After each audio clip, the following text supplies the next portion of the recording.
பெருநகர சென்னை மாநகராட்சியில் இந்த நிதியாண்டு அறிக்கை 2024-25 நிதிநிலை அறிக்கையின் பொழுது சென்னை மாநகராட்சிக்கு உட்பட்ட பள்ளிகளில் 27 அறிவிப்புகள் அறிவிக்கப்பட்டது. அந்த அறிவிப்பில் 14 அறிவிப்பாக சென்னை பள்ளிகளுக்கு உட்பட்ட மாணவ செல்வங்களுக்கு கராத்தே கற்றுத்தரப்படும், தற்காப்பு கலை கற்றுத்தரப்படும் என்று தெரிவித்தவாறு இன்று சென்னை குக்ஸ் ரோடுக்கு உட்பட்ட சென்னை பள்ளியில் இத்திட்டம் துவங்கப்பட்டுள்ளது.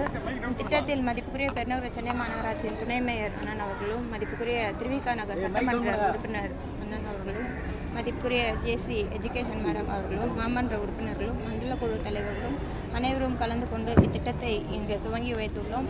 இது தொடர்ச்சியாக சென்னை மாநகராட்சிக்கு உட்பட்ட 6 பள்ளிகளில் இத்திட்டம் துவங்கப்பட்டிருக்கிறது. ஒரு பள்ளிக்கு 50 மாணவர்கள் என்று 300 மாணவர்கள் இத்திட்டத்தில் விருப்பத்தை அளித்திருக்கிறார்கள். இவர்களுக்கு முதல் கட்டமாக இத்திட்டம் துவங்கப்பட்டிருக்கிறது.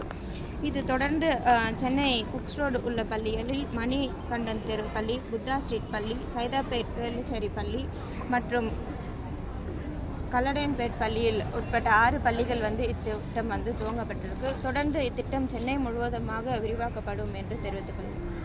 மணலில் இருக்கக்கூடிய கார்பரேஷன் ஸ்கூலில் ஒரு 20 டீச்சர்ஸ் நம்ம மெமோ கொடுத்துருக்கோம். மணலில் இருக்கக்கூடிய கார்பரேஷன் 20 டீச்சர்ஸுக்கு நம்ம மெமோ கொடுத்துருக்கோம்.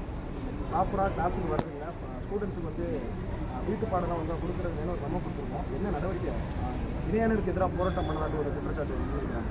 இல்லை, மாநகராட்சிக்கு உட்பட்ட பள்ளிகளில் அனைத்து ஆசிரியர்களுமே கடந்த ஆண்டு கவுன்சிலிங் நடந்தது. ஸோ பிடி டீச்சர்ஸ், பிடி டீச்சர்ஸ் அப்படின்ட்டு இருக்கிறாங்க. கடந்த 10 ஆண்டுகளாக இதற்கு முன்னாடி ஆட்சி நடத்தியவர் இது சீர் செய்யவில்லை. இப்போடைய நம்முடைய மாண்புமிகு தமிழ்நாடு முதலமைச்சர் அவர்கள் பதவியேற்ற பிறகு சென்னையில் லோக்கல் பாடி வந்த பிறகு இது எல்லாத்தையுமே சீர் செய்திருக்கிறோம். ஒரு சில ஆசிரியர்கள் இது எதிர்ப்பு தெரிவித்திருக்கிறார்கள். மெமோ கொடுத்துருக்கோம், மெமோக்கு அவங்க பதில் அளிக்க வேண்டிய கட்டாயத்தில் இருக்கிறாங்க. அதற்கான பதில் அளித்த பிறகு அதன்படி நடவடிக்கைகள் எடுக்கப்படும். Adding to the same question, TETO JAC போராட்டத்தினால தான் அவங்க போராட்டத்தில் தொடர்ந்து கலந்துக்கிறாங்கன்றதுனால மெமோ கொடுத்துருக்கிறதா குற்றச்சாட்டு. இல்லை, போராட்டத்தில் கலந்து கொண்டதுக்காக மெமோ அப்படி கொடுக்க மாட்டாங்க. ரூல்ஸ் அண்ட் ரெகுலேஷன் படி அவங்க ஏதாவது வயலேட் பண்ணியிருப்பாங்க, அதற்காக தான் மெமோ கொடுத்துருப்பாங்க. மெமோ கொடுக்கறதுக்கு அனைத்து அதிகாரமும் டிசி எஜுகேஷன் மேடம் அவர்களுக்கு இருக்கிறது. அதை அவங்க தகுந்த வழியில் பதில் கூறிட்டா எந்த இஷ்யூவுமே இல்லை.